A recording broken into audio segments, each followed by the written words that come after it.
Summ, summ, summ, die Enten gehen krumm. Summ, summ, summ, die Enten gehen krumm. Hello and welcome to Slow by Designs. This is episode 35.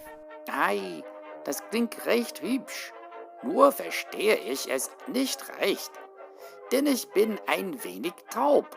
Komm näher und sing das Lied noch einmal. I am extremely excited that I have made it this far in my podcast, Slow by Designs, where I explore poetry, stories, so far in the languages of English, German, and also language learning, currently Norwegian. Episode 35 is continuing on in the German vein. I am a learner of German, and I would say I can hold my own, but I am definitely not of the fluent level. But I love reading in German. I think reading is very interesting. It's edifying, and just being able to read in a foreign language or another language other than my mother tongue, English, it's quite a journey. I think it's something that a lot of people miss out on because you get a different perspective, especially if you read the same stories translated into the respective languages. So I found another reader that is approximately the same level, but they utilize slightly shorter stories. Instead of being 3 to 4 pages long each, they are more like 1.5 pages long each. So the book is entitled Ährenlese. I will be starting from the very beginning, Die Fliege, die in die Schule ging. That is, the fly who went into school, or went into the school. So Ährenlese, or Gleanings, comes from Heath's Modern Language series, and it was edited by Bierwirt and Herrick in Harvard University. This book comes from 1918. Now, the previous reader was a fantastic reader.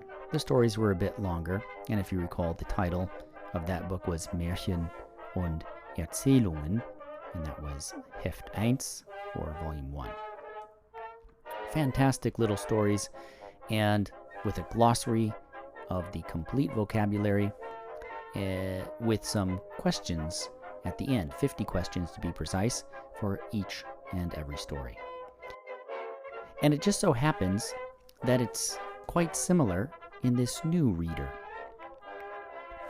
My choice of Ährenlese, or Gleanings as is translated in the preface of their own book here, is for one main reason, namely for the succinct stories. They're a bit shorter, so I can read through them a bit faster, and the episodes won't be quite so long either. As the preface explains, these stories are gleaned from the old German stories, and just as in Märchen, there is a glossary of all words, as I said already, and questions to find out your comprehension and thought pattern. There is another type that has been added in this particular reader, and that is translation from English into German, and they specifically state that. So they have some sentences and some phrases that you can translate into German. I have a fantastic announcement. I have received my first voice message. Thank you so much to Seth. Now, this is my very first voice message. I don't want to encroach on any privacy, and I forgot to say in my previous announcements to leave a voice message whether or not you want your voice message to be played out in a future episode. So in the future, if you want it to be played for sure, just leave a little note and say, hey, you can use my voice message. That'd be cool. I'd love to hear it. Otherwise, I would end up just reading it myself or gleaning from it like excerpts, highlights. Anyway, it is so cool to be the recipient of the first voice message of this podcast, Slow by Designs. And unfortunately, I have to apologize to Seth because unfortunately, I did hear this voice message. I mean, I saw notice of this voice message about 3 weeks ago, but in my excitement, I just could not think clearly to figure out how to listen to the voice message. And it wasn't only until last week that I actually figured it out, and so I started finally working on an episode so that I could say thank you inside of an official episode. And so it just so happens that it's episode 35. This is so cool that you decided to send your voice message. And as Seth says in his voice message, he loves listening to it. He's not a high-level German speaker. He says that according to the schooling he's had, he's in the level A1. And hey, cool. I love that you're listening and giving it a try. You know, I'm not a native speaker, but it's just something that is really enjoyable to me. I love just hearing, speaking, and reading in German. It's always been a pleasure to me. So, hey, you know, if you have any requests, send me another message, or you could even write me an email at slowbydesigns@gmail.com. Let me know that way too. Otherwise, send me a voice message, and if you want it played out or in part, say so in the voice message as well.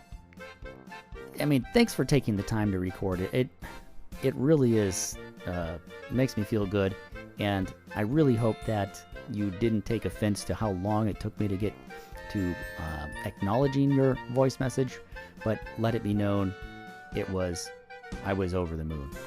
It was my first one in 34 episodes, so awesome. That's what it came out to. It was basically me just not understanding how the platform worked. It was my first message, and it took me forever to figure out. Before I read in German this story from Ährenlese or Gleanings, here is some vocabulary from Die Fliege, die in die Schule ging.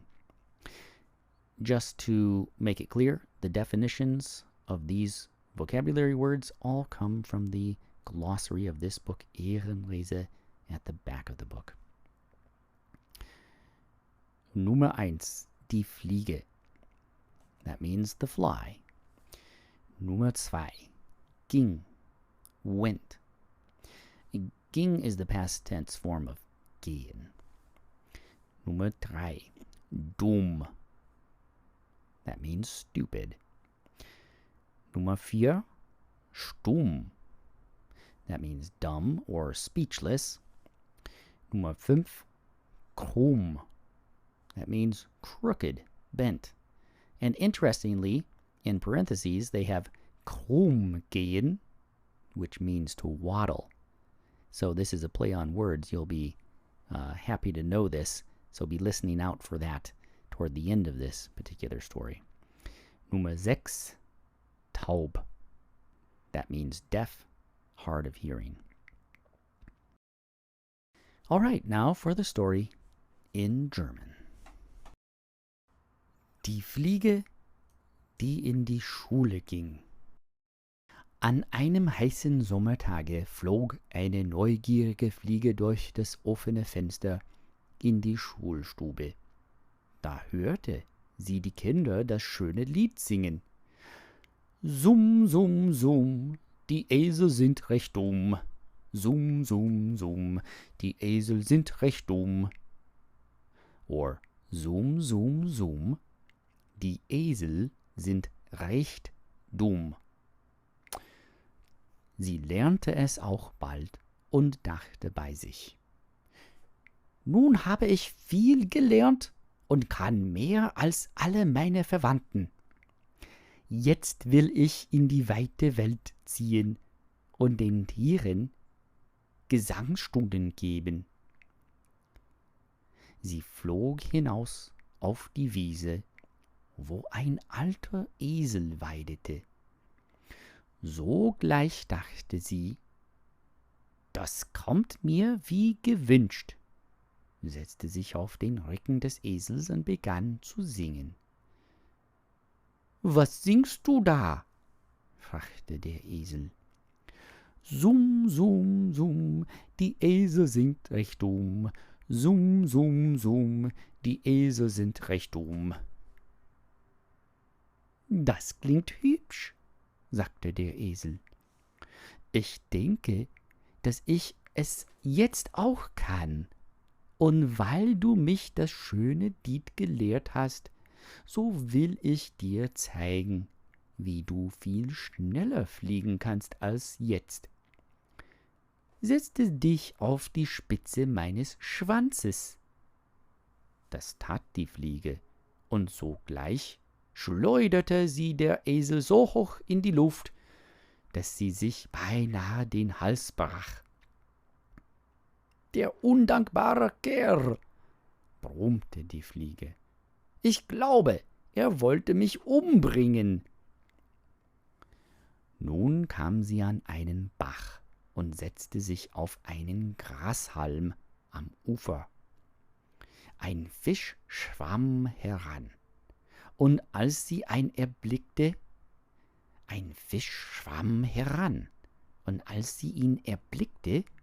begann sie zu singen.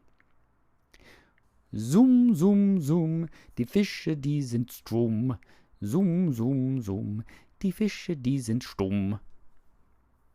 Da spritzte der Fisch so viel Wasser auf die Fliege, dass sie beinahe ertrank und nur mit Mühe weiter fliegen konnte.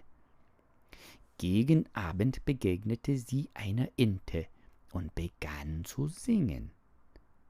Summ, summ, summ, die Enten gehen krumm. Summ, summ, summ, die Enten gehen krumm. Da sagte die Ente: »Ei, das klingt recht hübsch, nur verstehe ich es nicht recht, denn ich bin ein wenig taub. Komm näher und sing das Lied noch einmal, damit ich es auch lerne.« Die Fliege flog heran, setzte sich vor die Ente und begann zu singen. Summ, summ, summ, die Enten gehen krumm.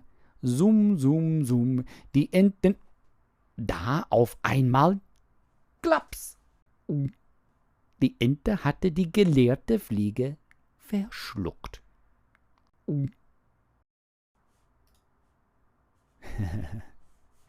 Well, these old stories are always quite interesting to me. I appreciate these older style stories quite a lot. Now, I didn't really grow up on a lot of the modern interpretations of fairy tales. I saw here and there, but rather I did more historical fiction and real history as well, biography, and from time to time a little bit of these morality tales, I guess you could call them. So I kind of feel like they're part of me because I grew up more in the realm of reality readings. I just really like these stories. Anyway, I haven't really practiced German for quite a while, and so that was a little bit interesting to get my mouth to formulate those sounds once again. Fun nonetheless. Hey, what did you think about the particular song that was sung?